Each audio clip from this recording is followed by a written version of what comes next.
دوستوں کو کہا کرتا ہوں کہ آج پورا مدینہ بدل گیا ہے، یعنی اس کی وہ صورت، وہ کچے مکان، وہ گھروندے، وہ گھر، وہ کوچہ و بازار، وہ کچی سڑکیں، وہ ماحول آج وہ آپ کو نظر نہیں آ رہا۔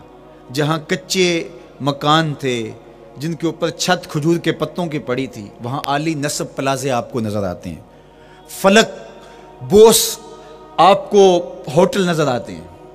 وہ کچی سڑکیں آج آپ کو وہاں دکھائی نہیں دیتی، وہاں تارکول کی بچھی ہوئی سڑکیں دکھائی دیتی ہیں، خوبصورت پتھر لگے ہوئے آپ کو نظر آتے ہیں۔ وہ ممیاتی ہوئی بکریاں، وہ جگالی کرتے ہوئے اونٹ آج آپ کو وہاں دکھائی نہیں دیتے، وہ ماحول آپ کو نظر نہیں آتا۔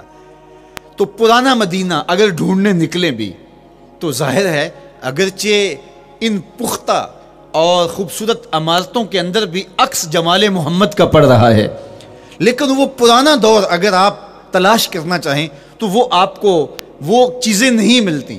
لیکن جب آپ احد پہ جاتے ہیں تو میں دوستوں کو کہتا ہوں اس احد کو جی بھر کے دیکھ لو، اس پہ ڈائریکٹ میرے حضور کی نظریں پڑی ہوئی ہیں۔ یہ بدلا نہیں، یہ 14 صدیوں سے جیسا تھا آج بھی ایسا ہے، اس پہ میرے حضور کی نظریں ڈائریکٹ پڑی ہوئی ہیں، اور آقا کریم علیہ الصلوۃ والسلام نے اس کو یوں دیکھا ہے۔ تو یہ احد حضور سے محبت کرنے والا ہے، حضور سے پیار کرنے والا ہے، اور اس پیار کی وجہ سے یہ پتھر قیامت کے دن جنت میں جائے گا، یہ پہاڑ جنت میں جائے گا۔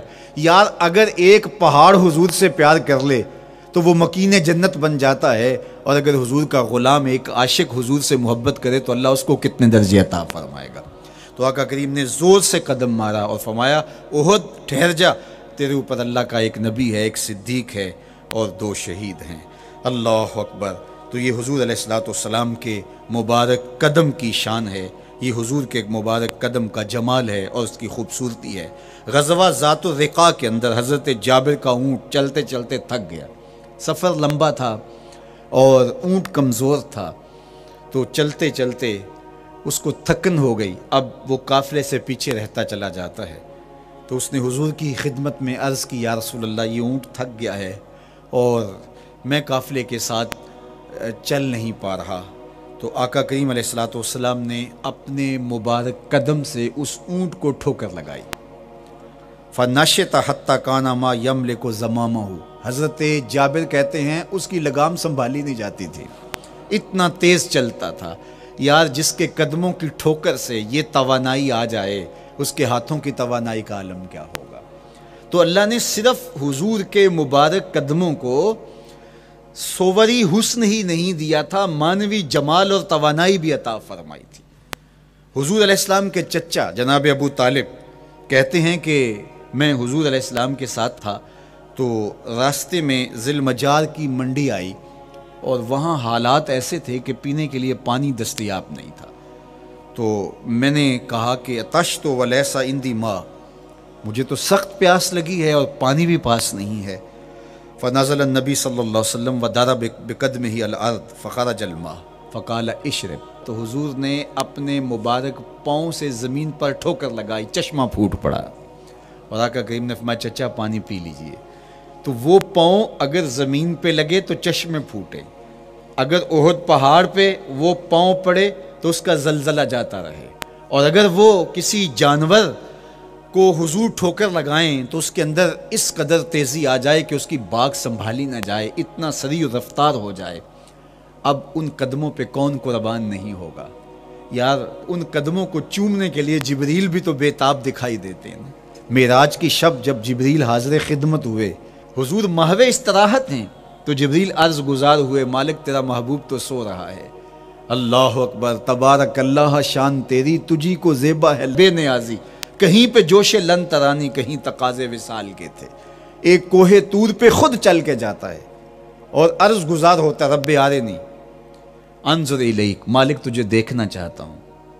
اللہ اکبر، سراپا چشم بنا ہوا ہے اور کہتا ہے مالک میں تجھے دیکھنا چاہتا ہوں۔ جواب کیا آتا ہے؟ لن ترانی، تم نہیں دیکھ سکتے، میرے جلووں کی تاب نہیں لا سکتے۔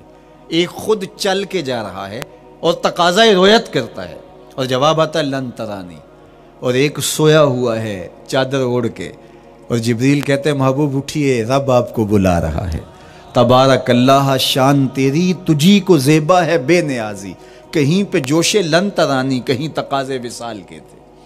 تو جبریل حاضر خدمت ہوئے، حضور استراحت میں ہیں، تو آواز آئی یا جبریل و قبل قدم ہے، میرے محبوب کے قدموں کو چوم لے۔ اب جبریل حضور علیہ السلام کے قدموں کو بوسے دے رہے ہیں۔ کسی نے جبریل سے تصور کے عالم میں پوچھا، حضور کے قدم چومے، حضور کے تلووں کو بوسے دیے، بتا کیفیت کیا ملی؟ تو بولے نہ جنت کی کلیوں میں دیکھا مزہ جو محمد کی تلیوں میں دیکھا۔ وہ سرور وہاں جو نصیب ہوا۔ وفد عبد القیس جب مدینہ المنورہ آیا تو ان میں ایک صاحب میں، وہ کہتے ہیں میں دوڑتا ہوا حضور کے پاس آیا، بس بے چینی تھی، اضطراب تھا۔ جب آپ مدینہ المنورہ میں جاتے ہیں تو آپ کو جا کے گاڑی اتارتی ہے اور آپ ہوٹل میں سامان رکھتے ہیں، تو پھر کتنی جلدی ہوتی ہے کہ جلدی سے غسل کریں اور جلدی سے نیا لباس پہنیں اور جا کے ہرے گنبد کو دیکھیں، حضور کی مبارک مسجد کی زیارت کریں، ان کوچہ و بازار میں جائیں جہاں حضور کے مبارک قدم لگے تھے۔ اللہ اکبر۔ تو اب یہ وفد عبد القیس جب آیا تو ان میں ایک صحابی حضرت زرع رضی اللہ تعالیٰ عنہ فرماتے ہیں کہ میں پھر تیزی کے ساتھ گیا اور پھر ہم جا کے حضور کے ہاتھ بھی چومنے لگے، حضور کے قدم بھی چومنے لگے۔ یہ سعادت مند قدم جن کے بوسے صحابہ دیتے ہیں، کبھی جبریل کے بوسہ گاہ بنتے ہیں، کبھی احد پہاڑ کی چھاتی ان قدموں کو چومتی ہے۔ یہی قدم ایک موقع ایسا آتا ہے یاد خدا میں، اللہ کے شکرانے میں، نماز میں لمبے قیام میں سوج جاتے ہیں، اور میرا مالک کہتا ہے اے چادر اوڑھنے والے، ساری رات جاگا نہ کر، کبھی سو بھی لیا کر۔ اللہ اکبر۔ تو یہ حضور علیہ السلام کے مبارک قدموں کا جمال اور مبارک قدموں کا حسن اور خوبصورتی ہے۔ اللہ نے اپنے محبوب علیہ السلام کے مبارک قدموں کو صوری اور معنوی حسن سے نوازا، اور یہ حسن حضور کے مبارک قدموں کا ہے، پھر جس کے قدم اتنے سونے ہیں اس کا چہرہ کتنا حسین ہوگا۔ ایک سوال اٹھ سکتا ہے کہ حضور کے حسن کو بیان کرنے کا مقصود کیا ہے؟ تو صاحب، کسی کے حسن کو بیان کرنے کا مقصود یہی ہوتا ہے کہ اس سے پیار اور محبت کا ربط قائم ہو، اور اگر قائم ہے تو مضبوط ہو۔ ہم حضور علیہ السلام کے حسن کو بیان اسی لیے کرتے ہیں، اور محدثین نے اس پر باقاعدہ کتابیں اسی لیے لکھی اور کتب حدیث میں باقاعدہ شمائل رسول پہ باب اسی لیے باندھے تاکہ لوگوں کے سینے میں حضور کی محبت کی جوت لگے، اور وہ جو شعلہ جوالہ ان کے سینے میں حب رسول کا ہے وہ اور بھڑک اٹھے، اور بندہ جس سے محبت کرتا ہے پھر اس کی اطاعت بھی کرنے لگ جاتا ہے۔ تو جو محبوب اتنا سونا ہے، اتنا جمال آفریں ہے، اور جس کے قدم اتنے سونے ہیں، پھر اس کے نقش قدم کو کیوں نہ تھام لیں، اس کے نقوش پا کو خض راہ کیوں نہ بنا لیں، پھر ان کے اٹھنے والے قدموں پر اپنی زندگی کیوں نچھاور نہ کر دیں۔ اگر سر پہ رکھنے کو مل جائے نقش نال حضور تو کہیں کہ ہاں تاجدار ہم بھی ہیں۔ یعنی وہ قدم تو قدم رہا، اس قدم کی رعنائیاں، اس کی خوبصورتیاں، اس کا جمال اور اس کا حسن تو حسن رہا۔ جہاں وہ مبارک قدم لگا، جہاں وہ نقش لگا، اگر وہ نقش بھی سر پہ رکھنے کو مل جائے